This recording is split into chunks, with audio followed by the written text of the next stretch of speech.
Yo, this is Part TDS, and you're now watching Inside Graffiti. Peace.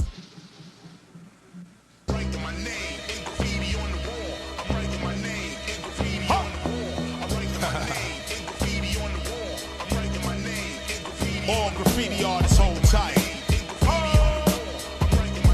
All graffiti artists hold tight. Yeah, hip hop culture in the house one time. All graffiti artists in the house one time. Yeah, bigging up the other side of things here, y'all.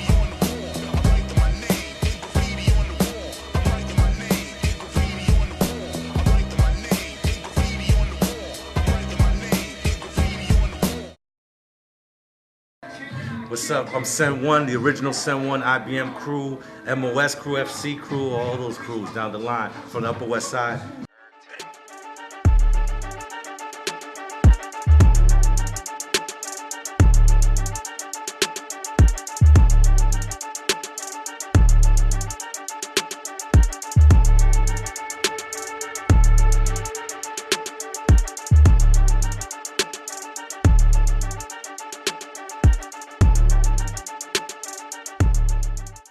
And what's going on here is we got Crossfit Concrete Jungle on the east side doing their thing, and we're about to throw down with a nice burner for the 80s style.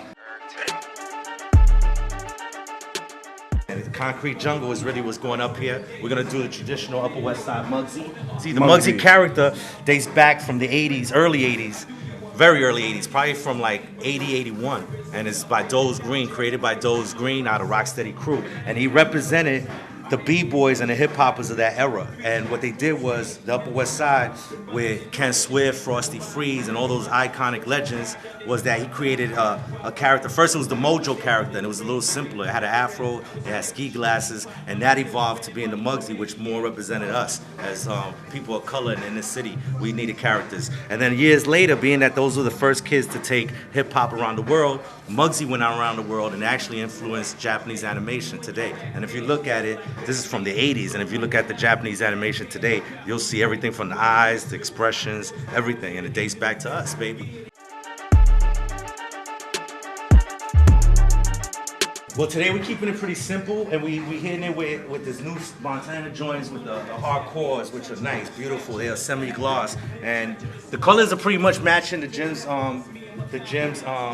logo colors. So we keep it consistent. If you look in the back, if you look down there, it's pretty much just similar greens, similar everything. So, and that's the beauty about graffiti and the colors, is that we have ranges of colors that other artists don't have. Look, there's like 5 different types of caps, from super thin to medium to super fat to everything in between. So you're talking about an industry that's basically profited and made itself off of the backs of the cats and the sisters that are not here. They actually created these things first. Now you have a whole industry. Mops, markers that drips.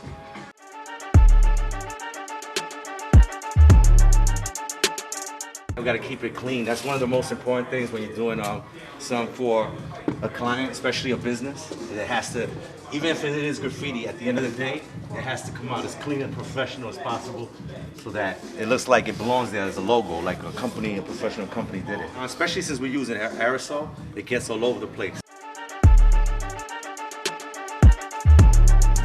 One of the things that we did, and that's probably why a lot of us ain't here, is that it was really reckless, and we didn't consider our health. And to this day, I still have kind of like those bad habits when I paint. Lots of times writers like to say, I like to smell the paint.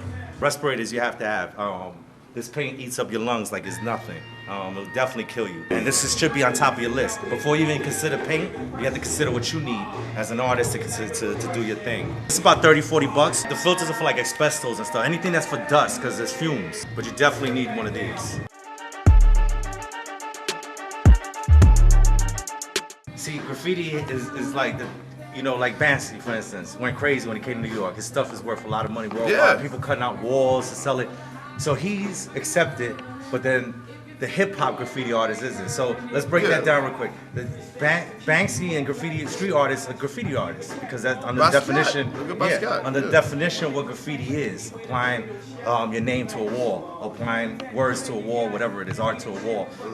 But what we do is different. I come out as hip hop graffiti. It's totally different. We come out of a subculture that's actually is the art of letter writing. And what we do, it has to be passed down. It's not, and you can see it. You go on Instagram, go on anything. You can see the difference between writers that are just popping up around the world and starting from scratch versus something that's already been here for 4 generations, 3-4 generations. I mean, we're talking about 30, 40 years. I mean, this is the oldest element. Graffiti is the first element in hip hop, started it all. So, and it was our advertisement. So just for that reason, a lot of people have a misunderstanding of what we do, what it really is, and the levels of it. There's tagging, there's throw-ups, and then there's burners, there's levels of it. We couldn't think of a better person to do a dope piece for us than SEN ONE, and we're looking forward to what he comes up with on the wall, for sure.